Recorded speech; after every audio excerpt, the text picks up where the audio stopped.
It's almost time. Does your church? Mm-hmm. That's slow. I think so, yeah. Does your church believe in reincarnation? No.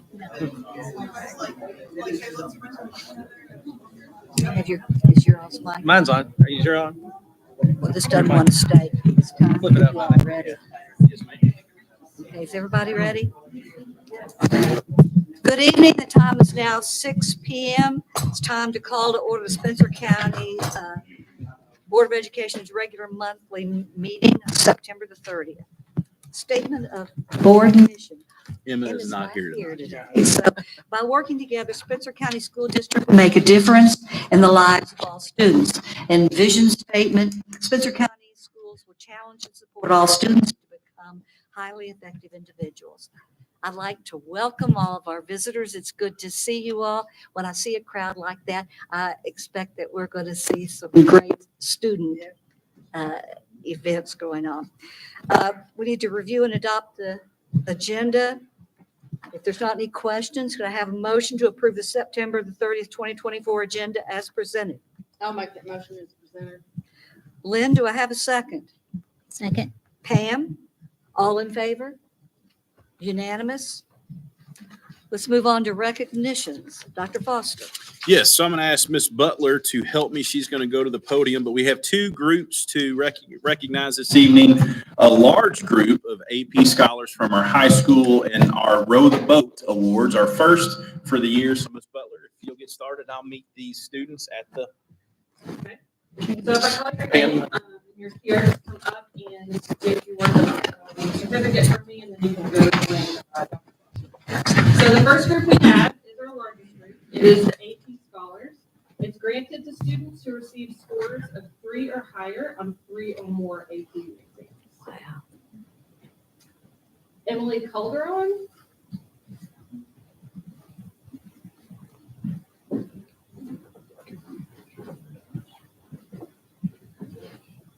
Emily Campbell.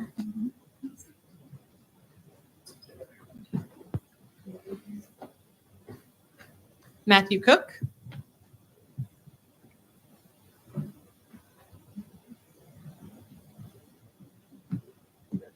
Emily Graft.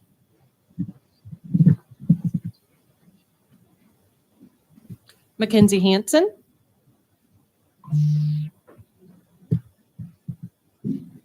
Jesus Hadagi.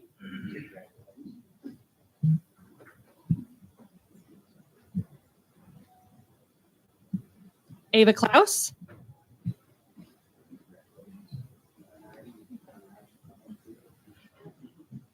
Luke Lawson. Jack Massey. Lauren Siebold.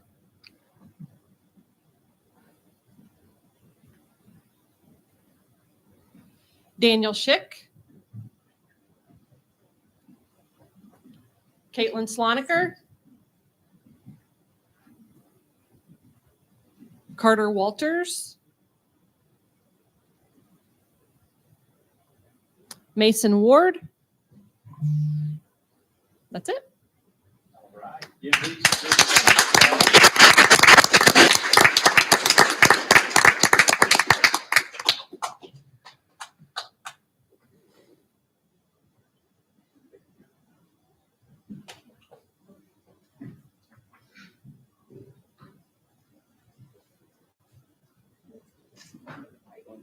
Yeah, let's all get in the white.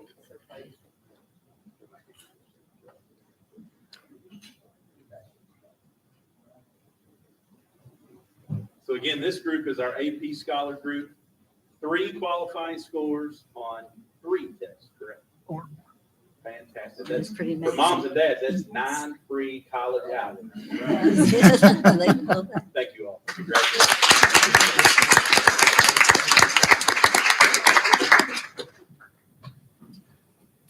Our next group is AP Scholars with Honors. It's granted to students who receive an average score of at least 3.25 on all AP exams taken and scores of 3 or higher on 4 or more of these exams. So we have Jack Armstrong, Kate Bannon, Isaiah Bird, Jasmine Dawson, John Humes, William Kraus,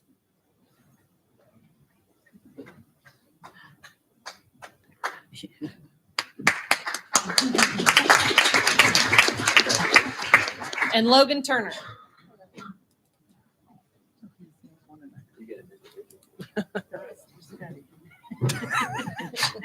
They're busy getting better scores next year.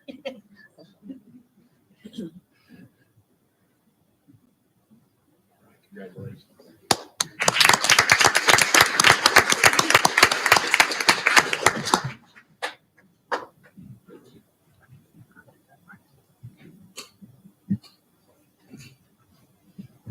And our last one is AP Scholar with Distinction. That means it's granted to students who receive an average score of at least a 3.5 on all of their AP exams taken and scores of 3 or higher on 5 or more exams. And that's Jack Hart.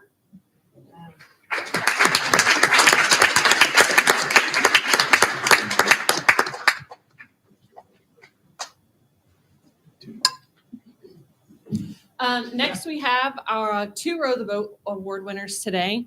The first one that I want to introduce has done, I don't know, it's hard to explain. She is an integral part of our elementary schools. She's an integral part of making our ELC and our elementary schools comfortable, exciting, and a home to come to. We all love her here, whether she's in MTSS meetings or in meetings to figure out how she can help families and kids. Lindsay Kane.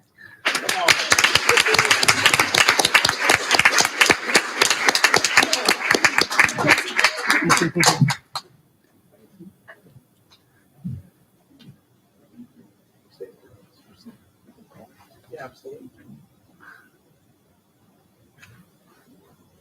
So before Lindsay goes back to her chair, one of the things I want to brag on her on, and I know she will know the numbers because sitting to her when we got to meet Dolly Parton, she talked a lot. But she is also our district lead for the Dolly Parton Imagination Library. I will be honest with you, until I came to Spencer County and really looked at education from preschool through 12th grade, I knew it existed, but I didn't know a lot about it. And so Lindsay invited me to go with her because we were one of the sites, or one of the 120 sites in Kentucky, and Dolly made the promise: if any state gets every county on board with the Imagination Library, I'll come to your state. And so Kentucky just crossed that threshold in August, which was a big deal.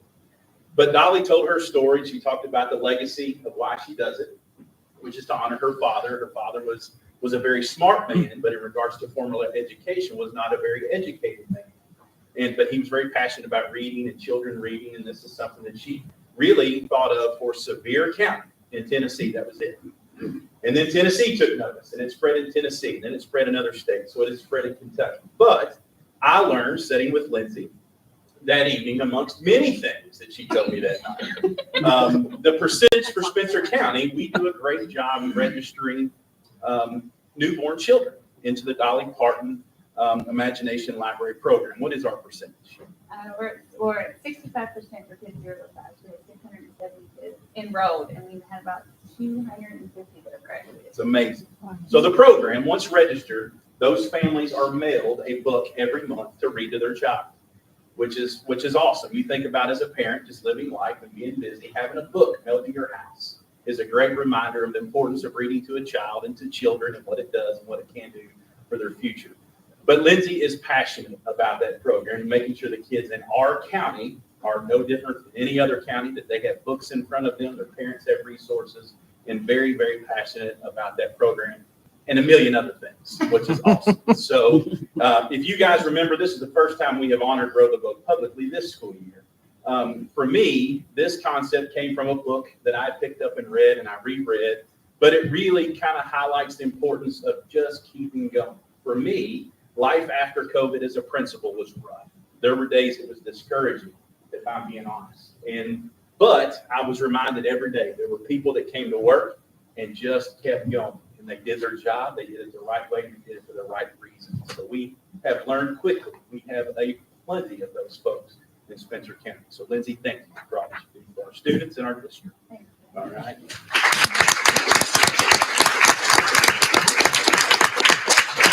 We were going to make her sing a Dolly song. We didn't think You that don't was- want that. Our next Row the Boat award winner is somebody else who takes great pride in our schools and our district. She's on the back end of things, so you don't see her as often. But when you go to a school, it's beautiful. The custodians have places looking great. It's probably because of her guidance and her support. So that is Miss Stephanie Bond. Come on.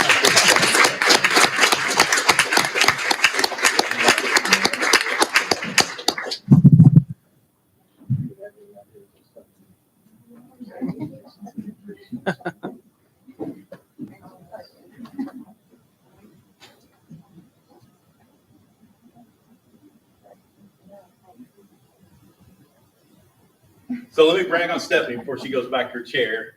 About a year ago exactly, we had a couple schools in our site-based roundtable conversations with our board share that they were struggling with custodians. And it was probably outside of bus drivers, the one place that in Spencer County, we have experienced staffing challenges since COVID.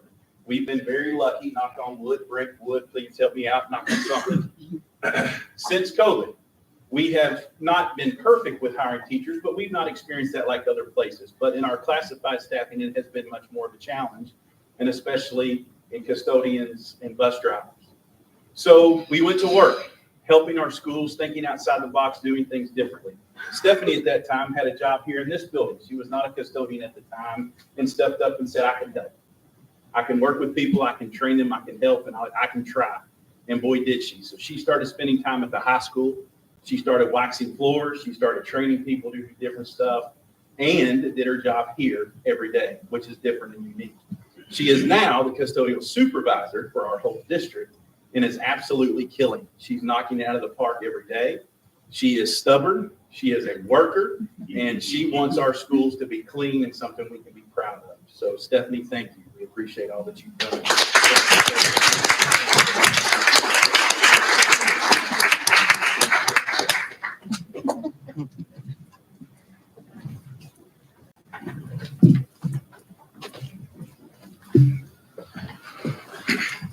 Thank you all. Moving on now to citizens and delegations. Members of the public can address the board. Oh, she has. She has none. I'm You sorry to have interrupt none? you. Okay. Then we'll slip right on past that and go to academic success, student achievement, the spotlight. All right, this evening, we are going to hear from Spencer County Middle School and their work with a house system this year for the first time. Mr. Mercer, the floor is yours, sir. And I know he's got other folks with him. Thank you for having us. Like Dr. Foster said, this is our first year for houses. Planning for houses started less than a year ago, but we had a couple of projects going simultaneously. We were planning for PAX labs that are up and running, and look forward to you guys getting a chance to come up and check those out. We also had a group that 4 years ago we began really trying to shift student behavior, and we come up with a PBIS rewards system, and it made a huge impact on our school. And we feel like with our elementary schools doing such a nice job of implementing a house system last year and all the positives that we heard, that we kind of got the impression that we better up our game a little, or they may come in sixth grade and be a little disappointed.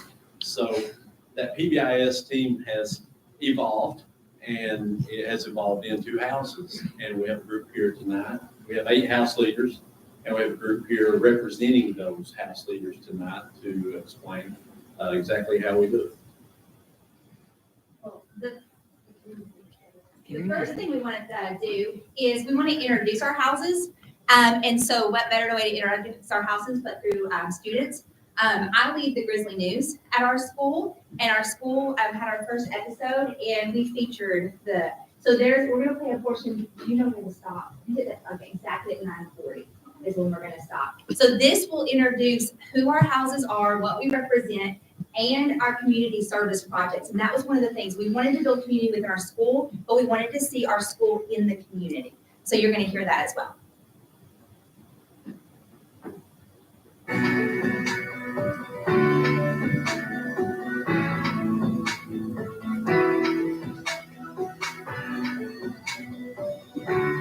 Welcome to the 2024-2025 business season. I'm Kaylee. And I'm Landon. First up, we have Visitor House Leaders interview with Ava. And Brad Jones today. I need a caller and interviewing.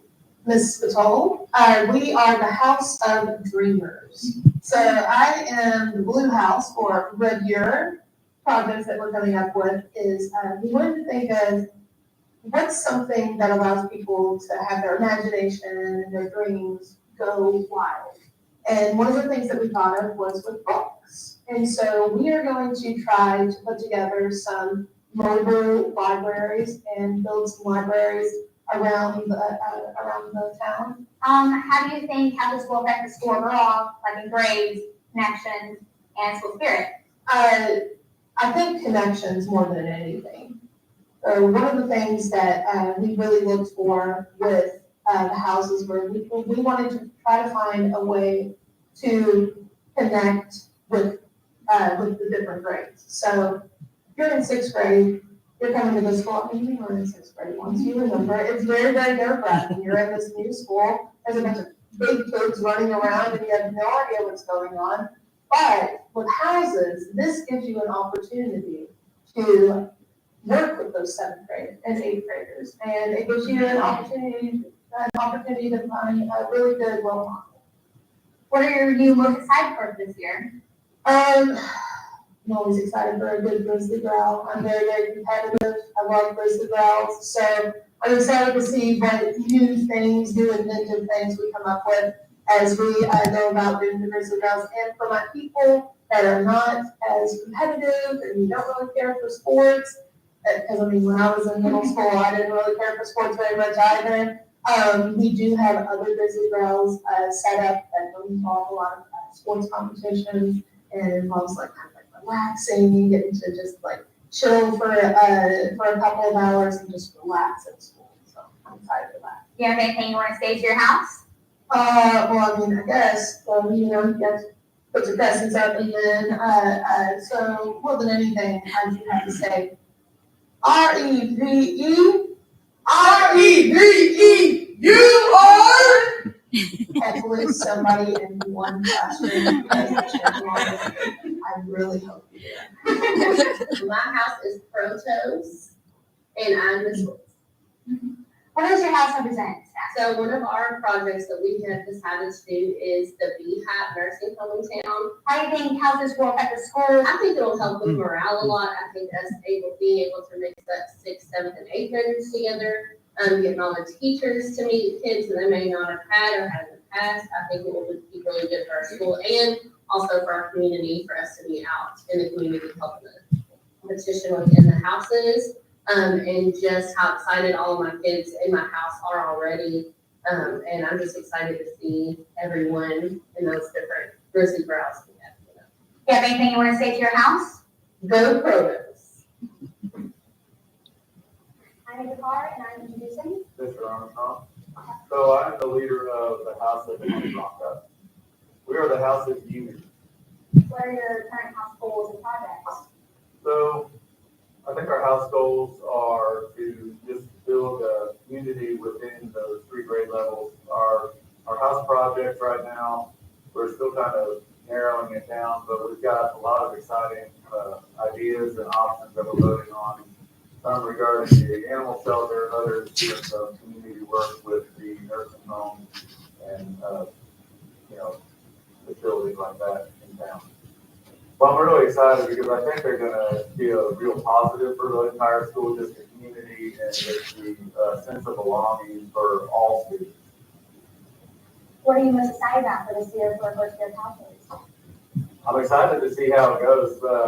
I like doing new things like this, so, I know maybe not everything's gonna work out exactly like we envisioned, but that's part of the fun of it, to see where this takes us. Is there anything you want to say to your house?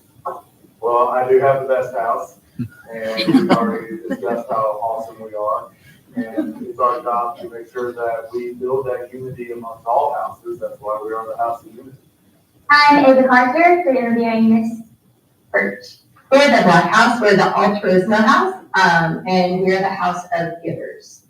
So our house project for this year is we're making comfort and care packages for students in foster care or any student or any child in foster care. We'll be collecting items for them throughout the school year, and throughout the school year, be dropping them off at local government places where they're taken to so that they can have something to hold on to when they go into foster care. I think it's another way for students to feel like they really belong. So I think it'll help students grow from 6th to 8th grade. It gives them a place to feel like they truly belong. And I think that with that ownership of being in a house, their grades will improve. They've got people to boost their morale and things like that as we go through the year. What are you most excited for in this school year's first year of house studies? Competition. I'm the most competitive teacher we got out there, and Black House, we're gonna win. Is there anything you want to say to your house? Black out on the block, guys, let's go. I'm Ava Carter, and I'm interviewing Miss Amy Mack. All right, my house is Sololare. We're the yellow house. We are all about uplifting. So our house goals are to uplift students and staff members. So we're still working on some things to make that happen.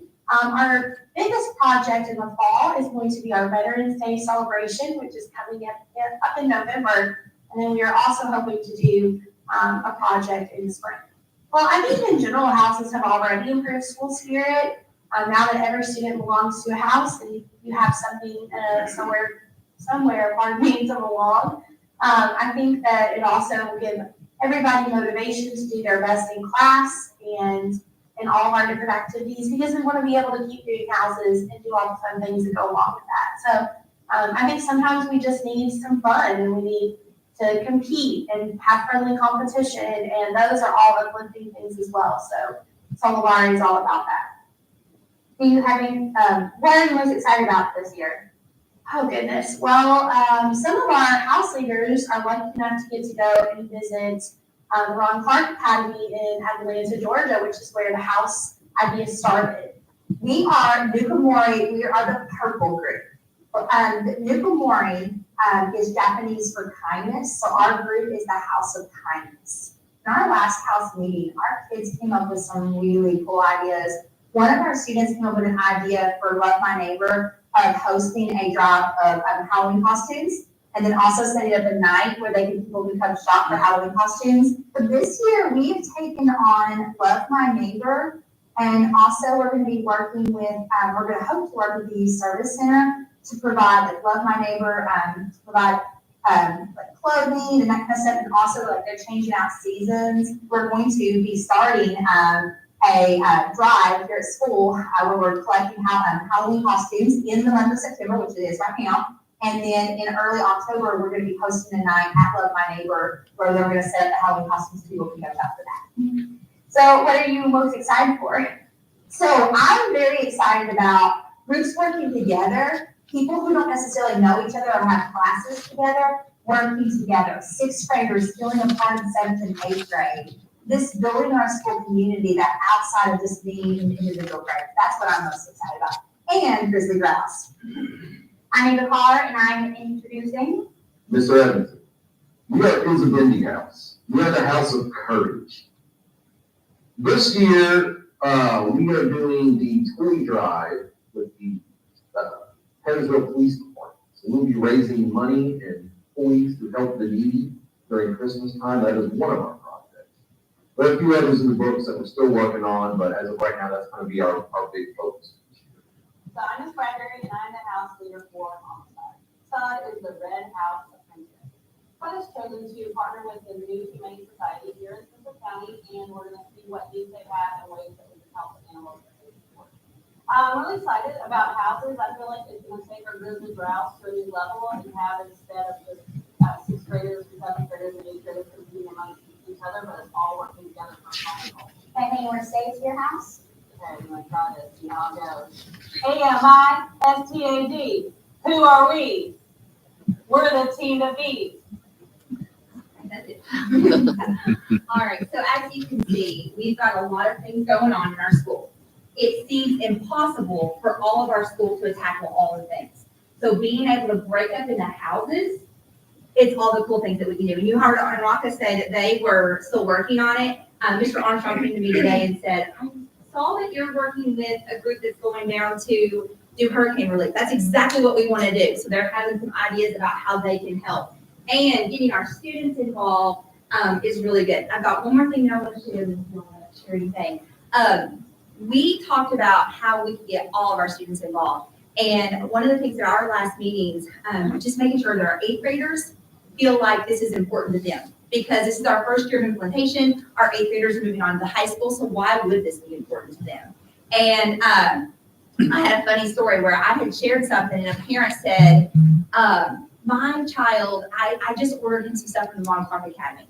And I'm like, this is interesting, he's an 8th grader. So I went to him and I was like, Noah, what did you get from the Ron Clark Academy? He said, sweatpants and a cape. And I was like, cape? You got like a purple cape? And he said, yes. And I was like, all right, well, if you're a cape and we're purple, we're royalty, you need a crown and a scepter to go with it. And so by noon, I had kids coming to me. We're all going to be dressed fancy on our first day. We're going to be prince and princesses and royalty coming in, the royal family.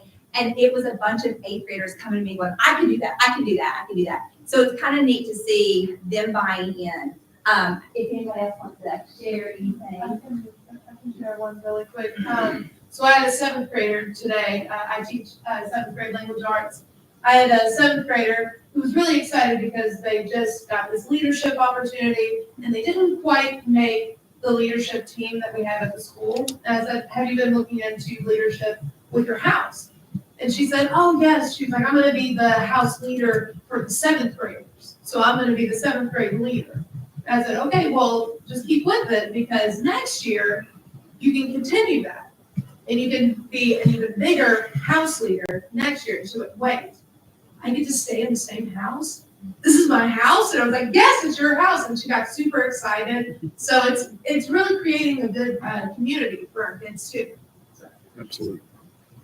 Hopefully you've been able to hear through our students' voices, through the teachers' voices. I'm not a head of house, but I'm in house protos, the house of success and wisdom, and we're grizzly bears and owls and all kinds of things. There's a lot of fun behind it. I look like I'm colorblind right now, but didn't wear the right shirt. But represented when we went down to the Ron Clark Academy. But hopefully you can hear in what the students have said, what teachers are saying, the excitement behind it, that profile of a learner. It's my job at the middle school to connect the dots between the different initiatives that we have going on, the different things that we're asking of our teachers. And so anytime we can bring something in that only makes us better, but that also fits in with everything else that we're doing. I think the thing that I'm most excited about are the community service projects and how at times in the past we've had pockets of groups that every once in a while would maybe be involved in our community. But the house system is really going to give us a way to become engaged citizens in a much more intentional way, and that every student will be involved in that.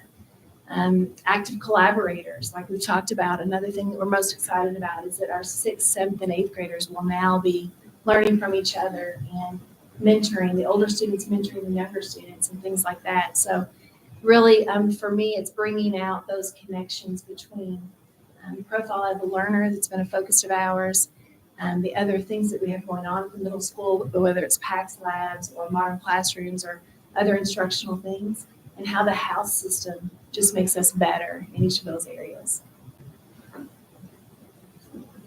All right, now that you've been introduced to houses, we're gonna uplift you with a little connection here. We're problem solving to make sure that you don't feel left out. So I'm very proud because Dr. Foster is already a member of the Solare house. But we thought the rest of you might like to spin our wheel and see what house you land in, because you do not choose the house. The house chooses you. Okay. That's right. Take it away. That's fun. 200 pounds my It goodness. actually fits through the doors in the gym, though. You guys, come on, give it a spin. We have t-shirts for everyone. If the sizes don't work, then we can stop by school. Do you want to speak? Yeah, I'm yellow. I do. Yes.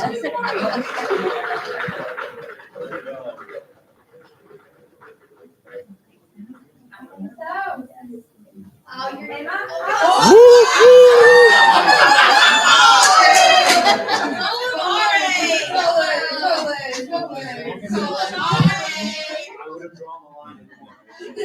All right.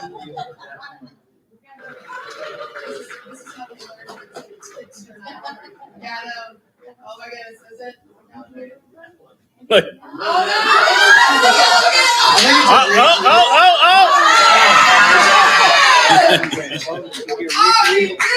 R-E-V-E, you are. I'll cheer for every house. I'm not a house. I'll cheer for every house. That's awesome.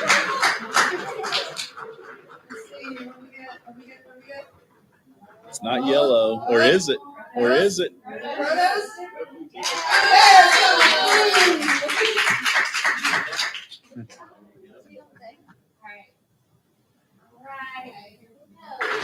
Go, Sandy. That's awesome.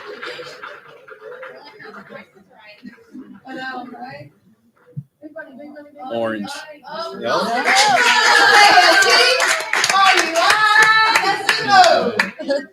This is the house of givers.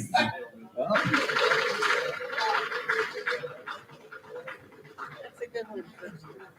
Well, Here we go. It's gonna make it to orange. oh, 2 in a row.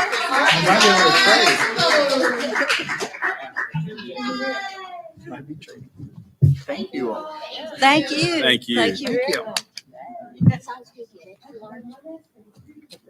I did, actually. Sure, You did too? back here. There we go. Nice job. Thank you very much. I don't know how to pronounce it. Yeah, Dr. Foster. Yes, superintendent report. First, I want to say thank you to Spencer County Middle School. That was an awesome insight to your house implementation. Again, Taylorsville and Spencer County Elementary are in year 2 of their house implementation. So it's been exciting to watch these things come to fruition and the leadership that has emerged and the different things that the schools are doing, again, to embrace not only houses, but profile of a learner and how those things fit, which is pretty exciting. Next, I want to welcome Representative James Allen Tipton, who's with us tonight. I don't think he can stay the whole time, but I want to thank him for his support of kids and Spencer County schools. I also want to publicly thank him. He and I went to the public forum when we had the Shelby Spencer County line issue, and he took every question from the folks in the crowd with empathy and sincerity. That was a tough time, and he led with just heart. And so thank you for that, sir. And we appreciate you being here. All right, my report for this evening, dates and reminders, a few things to point out. A week from tomorrow, we will have our SPDM roundtable discussions. That's our chance for our principals and site-based councils to share with you their data on KSA and most importantly, their plans as a result. Something new this year, Hillview and the Early Learning Center will also be presenting. Their conversations will be a little different as they don't take KSA, but we didn't want them to be left out. So they're going to be joining us. So instead of 4 schools, we will have all 6 next Tuesday. So we'll have them ready to have a conversation with you. This probably goes without saying, but fall break is scheduled for October 14th through the 18th. We do follow that with the District PD Day on October 21st. For our board members, our regional meeting is Thursday, October 24th. That is down in Meade County, a little bit of a drive. It is Thursday, October 24th at 6 o'clock. And then I will be going to that. So if any of you want to join me, be happy to have you. I'm sure there'll be a list of topics we'll be talking through that night. And then our regular meeting in October is October 28th. Item 2 are just upcoming and recent district leadership things. You see our principals meeting was held on September 11th. Program directors actually moved back to the 24th because this meeting was so late this month and the agenda for both of those is attached. You see our row group meetings in October are a little affected by fall break, but we will have a very busy month in the month of October. Item 3, I'm excited to share that we will have Kentucky's new education commissioner here in Spencer County on November the 8th, which is a Friday.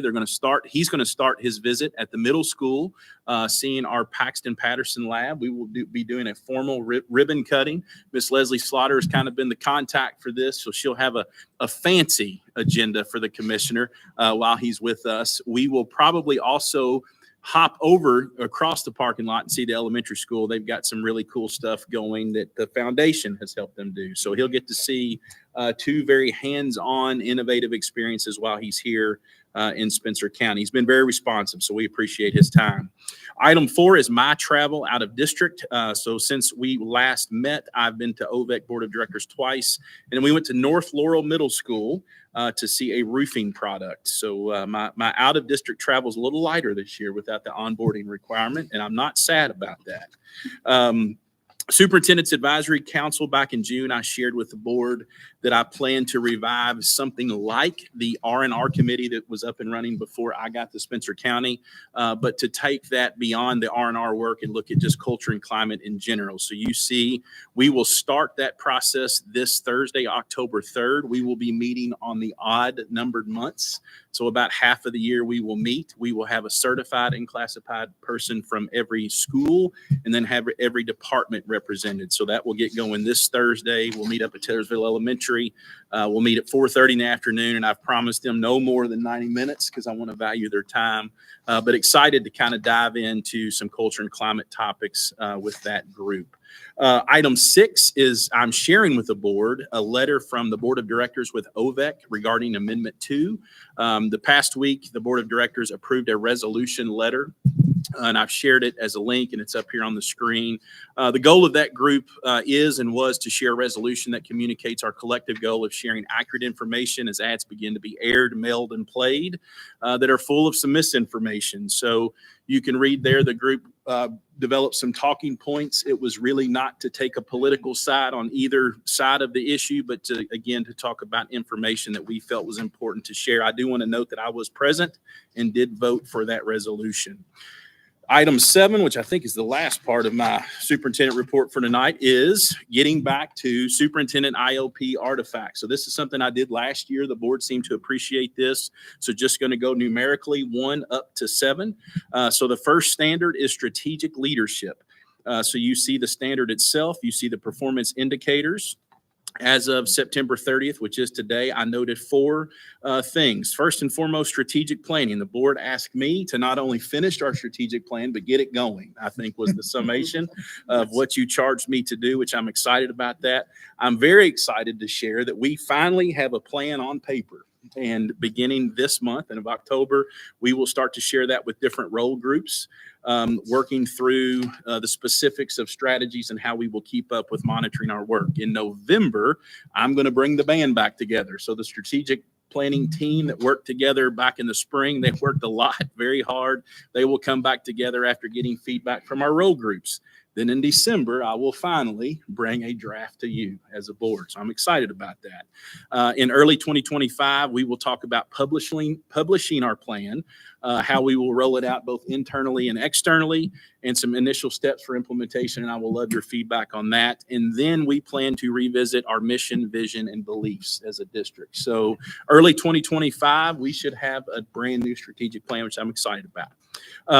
Next, as an artifact, my opening day presentation. That is one of the special things in Spencer County when you get to have every employee in the room. That's a special thing that I never want to take for granted. So there's a video of that linked in the board report that you have, the slide deck that I used where I talked about expectations and really kind of my beliefs and things like that as the leader of Spencer County.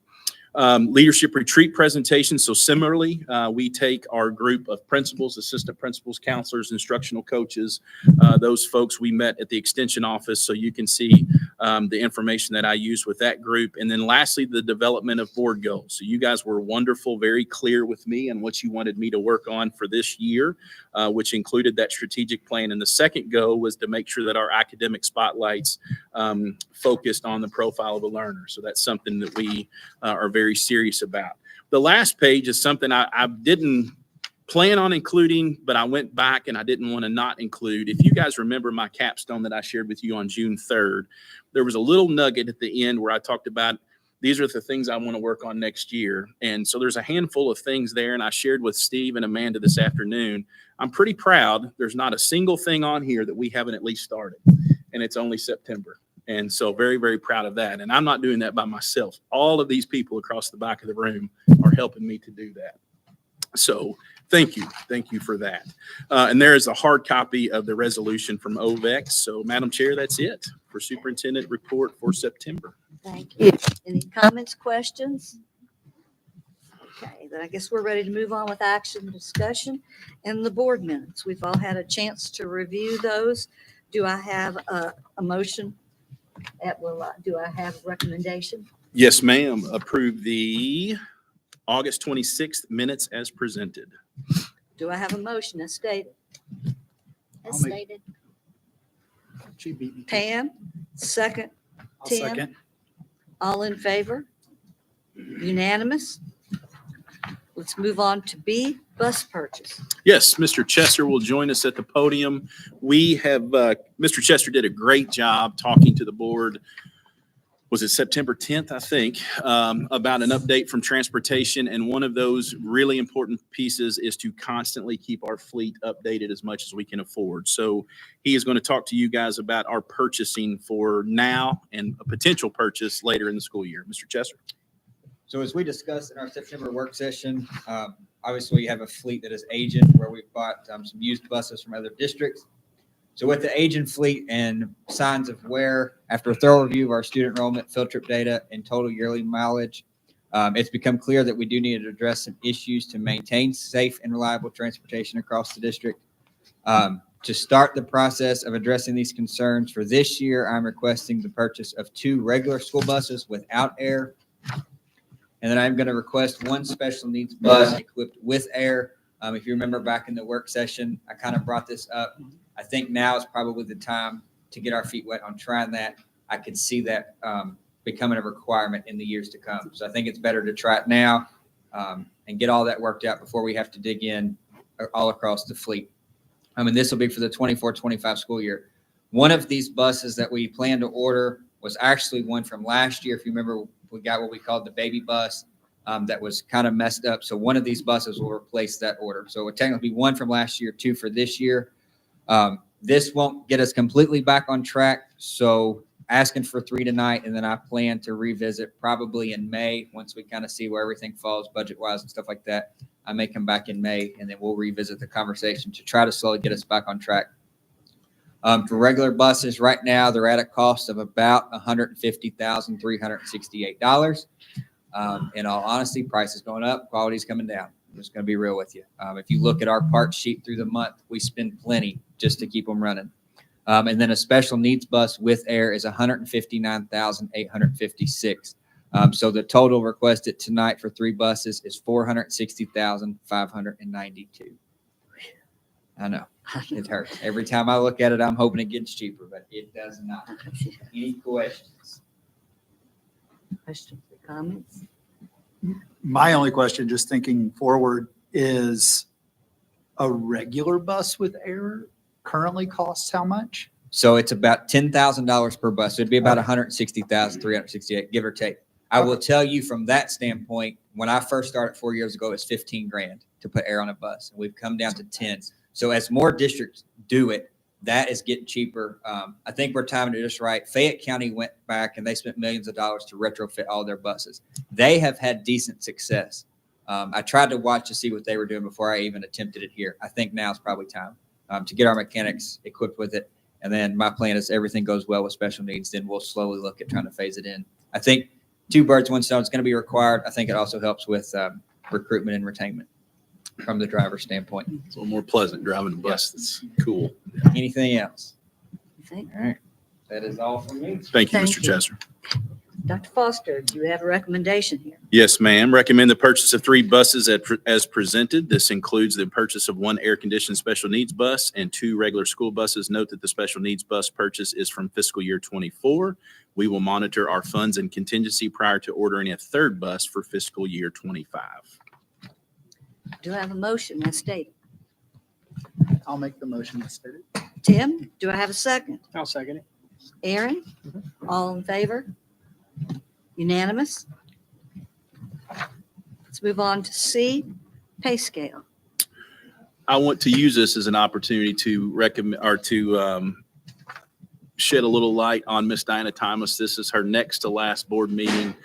She'll start disappearing on us here in October, but November 1st will be her official retirement date. So she was a huge factor in this conversation about student workers, but she has been awesome to work with, and she's going to be a big loss for us. And she advocates for human beings, and that's something I will always remember about working for her. So this situation right here is a great example of that. So Miss Thomas, thank you.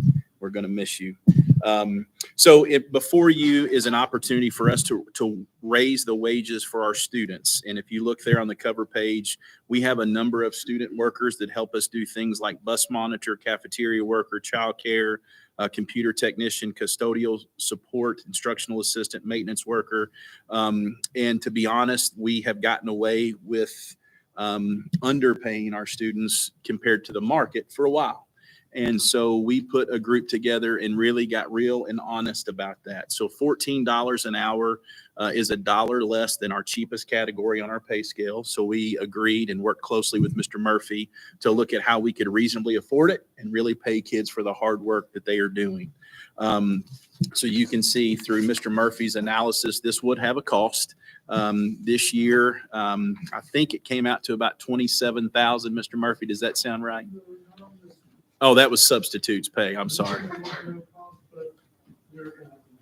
Yes, absolutely. So this gets kids that work very hard for us that might end up staying and working with us for years. I think a more respectable wage and hopefully a better experience with us.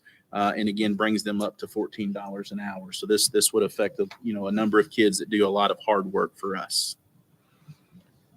Any comments? Any questions about it? Dr. Foster, we have a recommendation. Approve the increased student worker hourly wage to $14 an hour. Your approval would be retroactive to July 1, 2024. Do I have a motion as stated? I'll make that motion as stated. Lynn, do I have a second? Second. Pam? All in favor? Unanimous? Let's move on to the revised pay scale. Yes, ma'am. In addition to the student worker piece, that was probably the biggest thing. We had 2 other items that needed to be corrected. Obviously, we tried to set our pay scale in the month of May for the coming school year.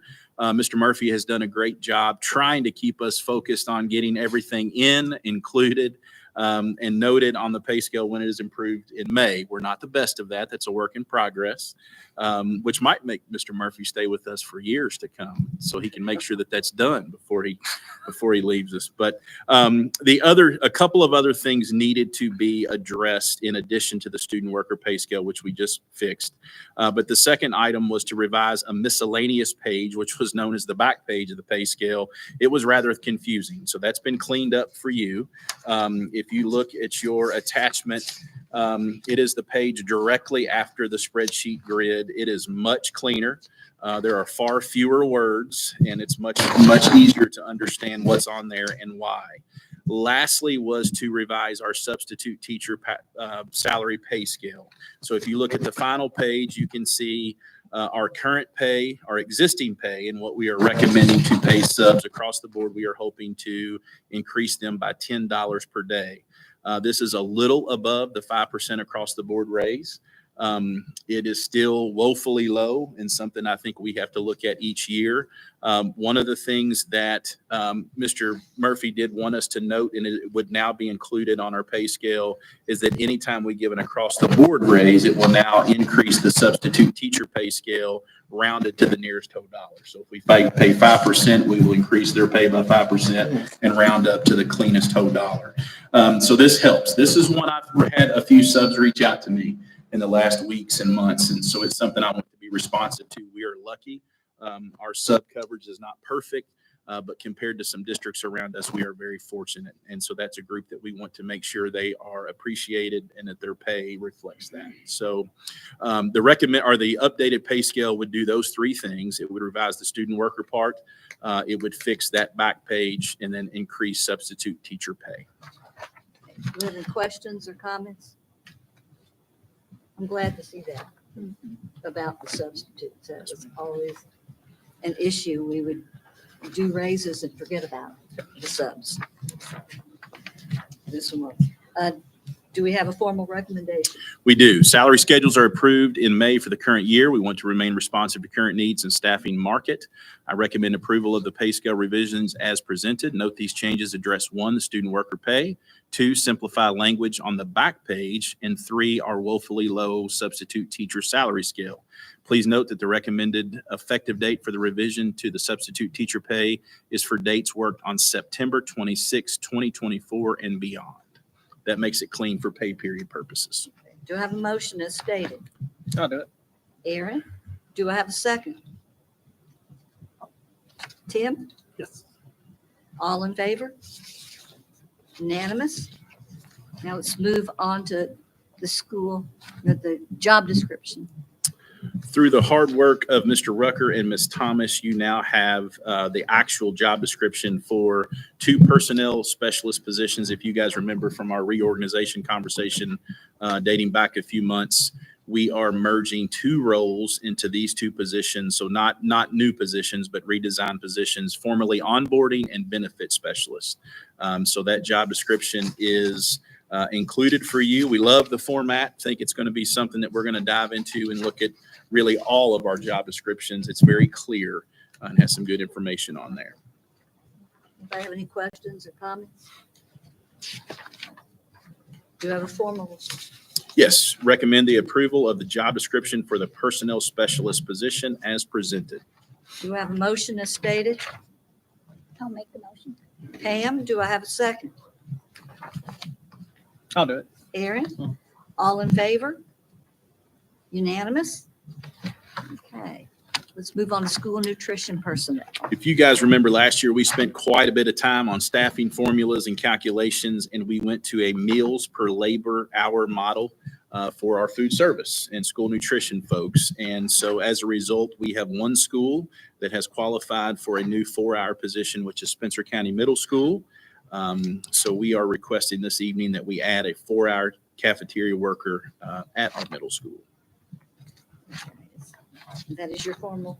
Yeah, no, I can just recommend increased staffing at Spencer County Middle School as presented. Okay, do I have a motion as stated? I'll make that motion as stated. Lynn, do I have a second? I'll second. Tim, all in favor? Unanimous? Let's move on to the floor scrubber. Yes, we purchased a machine for the high school about a year ago, maybe a little longer, that has been very successful. Mr. Prather is requesting that we purchase the same machine for the middle school and elementary school to use since they're on the same campus. It is a riding floor scrubber. It's not cheap, $16,259. Mr. Murphy believes that we can afford that in our working budget that's being presented this evening. Okay. Mr. Prather, anything to add on our floor scrubber? No. I can't answer that yet. We're about to. It's made remarkable progress at our high school. Kind of look pretty big things at our middle school. Thank you, Tim. We were able to visit the high school last week, and it looked really good. It did. Good to hear. Everything I thought looked good out there. Awesome. I haven't been getting any negative feedback at all about the custodial services. So, do I have a recommendation? Yes, recommend approval to purchase the floor scrubber to be utilized at Spencer County Elementary, Spencer County Middle School as presented. Do I have a motion as stated? I'll do it. Aaron? I have a second? Second. Lynn, all in favor? Unanimous? Okay, let's move on to working budget. Yes, ma'am. Mr. Murphy will join us at the podium. As you guys know, in the budget cycle, in January, we approve a draft budget. In May, we approve a tentative budget. And by September 30th, so literally in about 5 hours, we have to approve a working budget. So once we have students in the building, our tax rate is set, SEEK numbers are firmed up. Mr. Murphy has the job of making all those things for real, as kids say. So, Mr. Murphy? Okay, tonight is the last step of the budget phases for this current school year. It is an ongoing task. We will begin the process of the next year's draft budget very soon, but focusing on what has changed. First of all, the draft budget in January is usually almost a throwaway budget. There's not a lot to it, not a lot of substance, because we don't know a lot of things, a lot of pieces of the puzzle to put in place. We don't include grants at that time, because most grants, we don't have a clue of the amounts. So very few anticipated changes are known then. As far as the tentative budget in May, that is by far the most difficult budget of the year.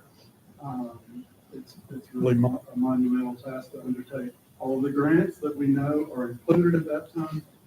We already know the salary increase, ideally, before that budget is presented. And then there are a lot of other things that have started coming into place. And then lastly, the working budget tonight is just the final pieces of the puzzle. As I say, by far the tentative budget is the big one. And tonight there's just a few other pieces that have been folded in. We know now not only the positions that have been approved, but for the most part, we do know the people that are in those positions. So we know the rank, we know the years of experience, we know the grades, the number of hours, et cetera. Also, the tax levels have been adopted by the board. So those are reflected in the revenue numbers that are presented this evening. So on the revenue side, we've already addressed the first one, the property taxes. The SEEK numbers are in. Those numbers just came out a few days ago, and that has been reflected in the budget. On the food service side, we updated the revenue based on the prior year actual revenues with an anticipated amount for this year. Fund transfers from one fund to another are reflected in there. On the expense side, I've already mentioned a few of these as far as the personnel costs. On the benefit side, those are impacted by the salaries, and those are reflected in there. There really were not any changes to the benefits this time. Board approvals, both prior to tonight and anticipated tonight. Buses, we've previously discussed the athletic trainer, so the cost of that is in the budget. The stipends at each of our 4 schools, and as well as in a few other places around the district, are reflected. The maintenance truck, which you all approved a couple of months ago, and that did not come to fruition, but those funds are still in the budget because you approved them. That may or may not actually be an expenditure, but if we get something at that rate or somewhere really close to it, we'll be able to move on it quickly because you've already approved it. If it's something more than that, then that would come back to you as a notification. The floor machine, which was just discussed, is already in there. 10,000 was in the budget already, so an additional 6,000 roughly was added to the budget. Some anticipated items, parts for transportation and maintenance are reflected in there with a consideration for increases needed as well as for fuel. Edgenuity, which is a product that had up until recently been taken out of federal grant funds, but is critical to our schools. That is included in the general fund because we no longer have those grant funds effective as of today, because those grant funds today is a sunset on federal grants for COVID-related purposes. The substitute teacher cost, as you just approved that scale, as Dr. Foster mentioned, comes at a cost of about $27,000. That cost is included in the budget as well. Grants we've already mentioned. The additional on, as far as food service, we've looked at supplies and food costs. The additional 4-hour cafeteria worker that was just approved is included in there, as well as transfers out. So, in summarizing some of these changes, salaries and benefits as a percentage of the general fund total expenses is 84.0%. Done that calculation. Last year at this time it was 84.9%. So a slight improvement on that. Then we move on to the contingency. As we've mentioned before, the contingency is a budget number. That is the difference between the budgeted revenues and how much that exceeds budgeted expenses. The state requires a 2% contingency, prefers a 5% contingency, and anything above that is a good thing. So the contingency in the working budget is about $1.77 million. So that works out to about 6.1%. This percentage is slightly lower than at this time last year when it was about 6.6%. The good news on that is we have taken some of the volatility out of the contingency process. I've worked hard to analyze what changes happen over the year that make it swing from some big number to a lower number that we're all getting busy looking at. And one of the big things that has been done is putting buses in the budget. If that's a recurring expense, we need to face the facts and put it in the budget. And, we don't need to play games with the budget and try to make the contingency look better than it really is going to be at a certain point in the year. So I've seen that has really started paying off in the last year and a half. So again, the next step is looking ahead to next year. We'll start that process in just a few short months and bring the draft budget to you in January for approval by the end of the month. Any questions? I just want to make sure I'm thinking about something correctly. Where it talks about general fund salaries and benefits, that percentage has gone down, but you're reflecting that as a percentage of overall expenses. So when we talk about like we've added buses to the budget, it's not as if we're reducing salaries and benefits, but we are increasing expenses overall. That's a very good observation. And so the percentage has gone down, but it's a higher amount of a larger budgeted You're very amount. correct. Okay. Yeah. And the same thing can be said of the contingency, that we are trying to get everything that is a recurring expense into the budget so that we have a truer picture. I would argue that the days where we were seeing, long before I was here, but we were seeing 12, 15%, I don't really think that we were at that high of a percentage. I think that there were some expenses that we were not facing or acknowledging our recurring expenses that were left out, say, at this point in time. And then as the year moved along, it would be something that would be brought back to the board. But because the working budget's already done, you never really see the impact until the end of the year when the year closes. So I don't know that that was an intentional, something intentional, but it just is the fact. And I'm a proponent of if it's going to be a recurring expense, let's put it in there. This practice, though, is much better as far as transparency goes.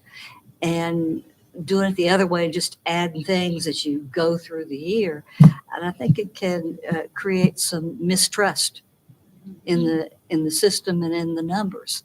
So I appreciate the fact that we are doing it this way. I think it sends a better message to this board as well as to the public. So And we're going to have meetings or as needed, but actually starting tomorrow, we have a meeting in the morning where we're going to be looking at some budget things, trying to identify, are we doing the best we can and to try to keep some costs under control. Shining a light on things is never bad. I'll have to give credit to Mr. Rucker on that because I remember your presentation on how we should cycle in those bus purchases and I remember that presentation well. any more questions or comments? Dr. Farshey, you have a recommendation?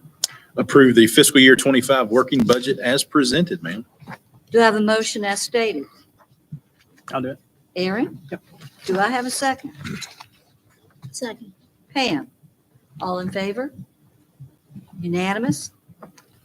We move on now to action by consent. We've all had a chance to look at it. So do I have a motion to approve action by consent as presented? I'll make that motion. And I'll second. Tim? And then Lynn second. All in favor? Unanimous? Let's move on to board members. Do we have any board member communication? I think we kind of communicated it throughout with the visit to the middle school the high school we had this week. It was good.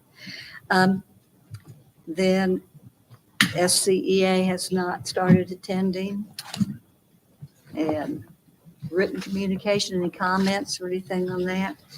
Dialogue and future agenda topics. Just a reminder that we meet again next week, Tuesday afternoon right here. We'll be ready for site-based conversations. So do I have a motion to make the agenda a part of the official board members? I'll make that motion. September the 30th. That's why I finally got it out. Lynn, do I have a second? Second. Pam, all in favor? Unanimous? Do I have a motion to adjourn the meeting at 7:06? I'll do it. Aaron, do I have a second? Second. Pam, all in favor? Unanimous? Good night. Good night. Thank you all. Now, will that be round table next week? Like we have been doing?